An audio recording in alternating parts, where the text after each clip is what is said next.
இப்போதைக்கு இந்த சாதிவாரி கணக்கெடுப்பு தொடர்பாக சொன்னீங்க.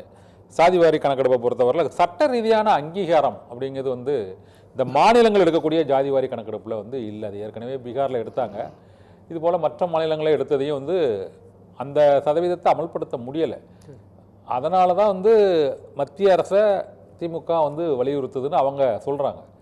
தமிழக வெற்றி கழகம் வந்து ஜாதிவாரி கணக்கெடுப்புல வந்து மத்திய அரசு இருக்குன்னு சொல்றதா மாநில அரசு இருக்குன்னு சொல்றாங்க? இல்லை சார், நான் சொல்கிறேன் மத்திய அரசு தான் ஜாதிவாரி கணக்கெடுப்பு எடுக்கணும். நீங்கள் வந்து பார்த்தீங்கன்னா தெலுங்கானா, அதான் நான் முதல்ல சுட்டி காட்டேன், தெலுங்கானா கர்நாடகா போன்றலாம் அவங்களோட சர்வேவை எடுத்து கொடுத்துருக்காங்களே. யார் இது வந்து ஒரு சின்ன ஒரு குண்டூசி ஏனாச்சும் தூக்கி போட்டிருக்காங்கல்ல. நீங்கள் வந்து அதுக்கு ஆயத்தமே பண்ணாமல் நீங்கள் என்ன கேட்டாலும் மத்திய அரசு தரலாம். என்ன சார் பண்ணுறது? இது நீட்டுன்னு கேட்டு 10.5% பாமக கொடுத்தாங்க சார், போன தேர்தலுக்கு முன்னால் கொடுத்தாங்க. ஆனால் அது செல்லாதுன்னு சொல்லிட்டாங்களே. அது கோர்ட் அதான் சார். அது வந்து அவர் வந்து பாத்தீங்கன்னா செல்லாதுன்னு சொன்னாலுமே அந்த மக்கள் மத்தியில் ஒரு தாக்கத்தை ஏற்படுத்தி அது வந்து இது வந்து பாத்தீங்கன்னா கணக்கெடுப்பு சார். யார் எவ்வளவு இருக்கிறாங்கன்னு சொல்லி இன்னைக்கு வந்து பாத்தீங்கன்னா வீட்டுல வந்தா எத்தனை ஆம்பளை எத்தனை பொம்பளை மட்டும் எடுத்துட்டு போறாங்க, என்ன மதம் மட்டும் எடுத்துட்டு போறாங்க. இது ஒரு கணக்கெடுப்பு. நம்மள்ட்ட ஒரு டேட்டா கைக்குள்ள வரும்ல. இந்த டேட் இது மாநில அரசாங்கம் பண்ணலாம். நீங்க எதை எடுத்தாலும் மத்திய அரசாங்கத்துக்கு பால் அடிச்சு விடுறாங்க சார். நீட்டா மத்திய அரசாங்கம், ஜாதிவாரி கணக்கெடுப்பா மத்திய அரசாங்கம், பெட்ரோல் விலை டீசல் உயரா மத்திய அரசாங்கம்.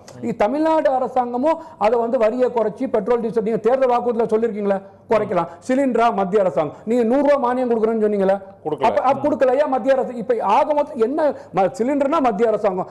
மக்கள் மத்தியில நீங்க வந்து ஒரு போலியான ஒரு மாயத்தை உண்டாக்குறாங்க திமுக மத்திய அரசாங்கத்தை காமிச்சு.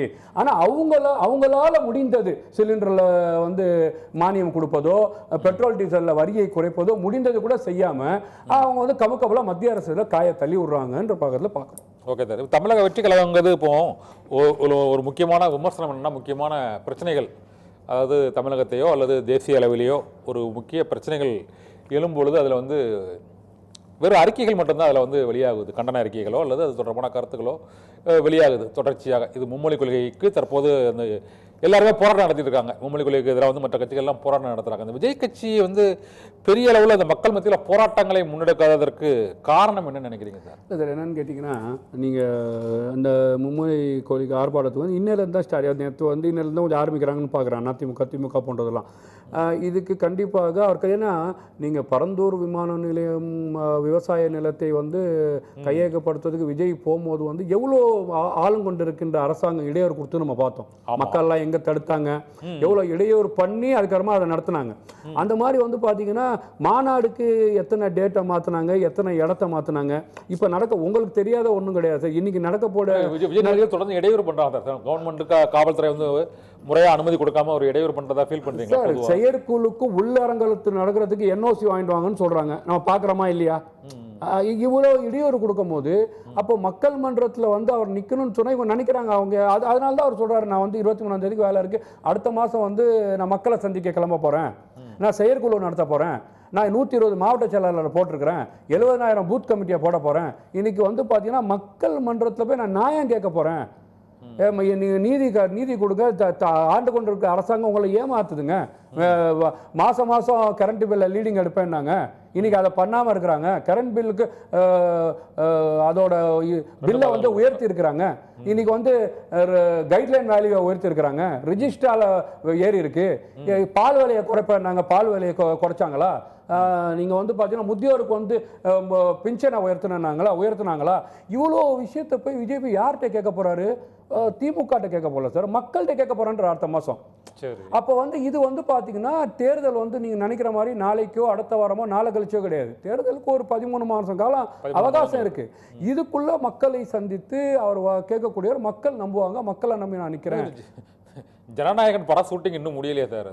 அது முடிஞ்சதுக்கு அப்புறம் தான் வருவாங்கிறாங்க. அதுக்கப்புறம் ஒரு 7-8 மாதம் தான் இருக்கும் போல இருக்கு. 7-8 மாதங்கள் ஒரு குறிப்பிட்ட தாக்கத்தையோ ஒரு ஆட்சி எப்படி போதும் அந்த இலக்கை அடைய முடியும் நினைக்கிறீங்க? உங்களுக்கு வந்து ஆல்மோஸ்ட் முடிஞ்சிருச்சு, 23ஆம் தேதி வரைக்கும் இருக்கு, அதுக்கப்புறமா கொஞ்சம் இருக்குன்னு சொல்றாரு. நான் 23 ஜனநாயக ஷூட்டிங்கா? ஆமா, அதோட கொஞ்சம் ஒரு 95% முடிஞ்சிருச்சு, ஏதோ கொஞ்சம் இருக்குன்ற. அது முடிஞ்சாலும் கூட டேட் அறிவிச்சாரு, அடுத்த மாதம் மக்கள் சந்திக்க போறேன், அது பண்ணுவாருன்னு தான் சொல்றேன். வந்து உங்களுக்கு வந்து பொதுக்குழு கூட்டம் சொல்றாங்களா? பொதுக்குழு கூட்டம் நடக்குதுங்கிற. ஆமா, பொதுக்குழு கூட்டம் தான் வந்து 26ஆம் தேதி அதுதான் சொல்றோம் சார். பொதுக்குழு கூட்டத்துக்கு இடம் கிடைக்காம தான் இன்னைக்கு வந்து கூட்டமா நடத்துறாங்க, கூட்டத்துக்கு தேதி அறிவிப்பாங்க. அதுக்கப்புறமா வந்து மண்டல வாரியமான மாநாடு நடத்த போறோம்னு சொல்லியிருக்காங்க. இப்போ டே பை டே வந்து பார்த்தீங்கன்னா விஜயோட பார்ட்டி வந்து இன்க்ரீஸ் ஆகிட்டு போயிட்டு இருக்கு. அந்த அடிப்படையில் நீங்கள் வந்து மக்களை வைத்து நீங்கள் அரசியல் களத்தை நின்னாலும் அவர் ஏற்கனவே சொல்லியிருக்காரு. பார்த்தீங்கன்னா நான் வந்து பார்த்தீங்கன்னா கூட்டணியில் வந்து வலுவான கூட்டணி அமைப்பேன், எனக்கு வந்து 120 சீட், எனக்கு கீழே யார் வராங்களோ நான் கூட்டணி கேட்பேன், அது இல்லாமல் ஆட்சியில் பங்கு அப்படின்னு சொல்லும் போது இந்த 234 120 தாவேக்கா மற்றது கூட்டணி கட்சிகளுக்குன்னு சொல்றாங்க. ஆமா அப்படின்னு சொல்லி ஒரு தகவல் சொல்றாங்க. ஆட்சியில பங்கு, இந்த ஆட்சியில பங்குன்னு சொல்லும் போது திமுகவுக்குள்ள ஒரு அதிர்வலிவை ஏற்படுத்துது. அண்ணன் செல்வ பிரகந்தி என்ன சொல்றாருன்னு கேட்டீங்கன்னா, விஜய் வந்து இந்தியா கூட்டணிக்கு வரணும் அப்படின்னு கூப்பிட்றாரு. அப்போ நீங்கள் சொல்கிற மாதிரி அவர் ஒன்றும் பெருசாக ஒன்றும் ஃபோர்ஸாக பண்ணலையே, அவர் ஒரு பெரிய ஆர்ப்பாட்டம் பண்ணலையே, ஒரு போராட்டம் பண்ணலையே, அவர் இயக்கத்தை நடத்தலையே அப்படின்னு சொன்னால் விஜயை கூட வேண்டிய அவசியமும் இருக்காது. அப்போ என்ன நினைக்கிறாங்கன்னா, கண்டிப்பாக விஜய் வந்து திமுகவா விஜயா களம் தமிழகத்தில் உண்டாயிருச்சு, அவர் வந்து ஆட்சி அதிகாரத்தில் பங்குன்னு சொல்கிறாரு. அப்போ அந்த அடிப்படையில் கண்டிப்பாக தேர்தல் காலத்தில் கூட்டணிகள் கனியும், கூட்டணிகள் மாறும், திமுக கூட்டணியில் ஒரு சலசலப்பு ஏற்படும், அதிமுக கூட்டணியில் விஜய் வந்து ஒரு மெகா கூட்டணி அமைப்பார், அந்த கூட்டணி அமைத்து மக்கள் மன்றத்திலிருந்து கண்டிப்பாக 26 தேர்தலை வென்றெடுப்பார்.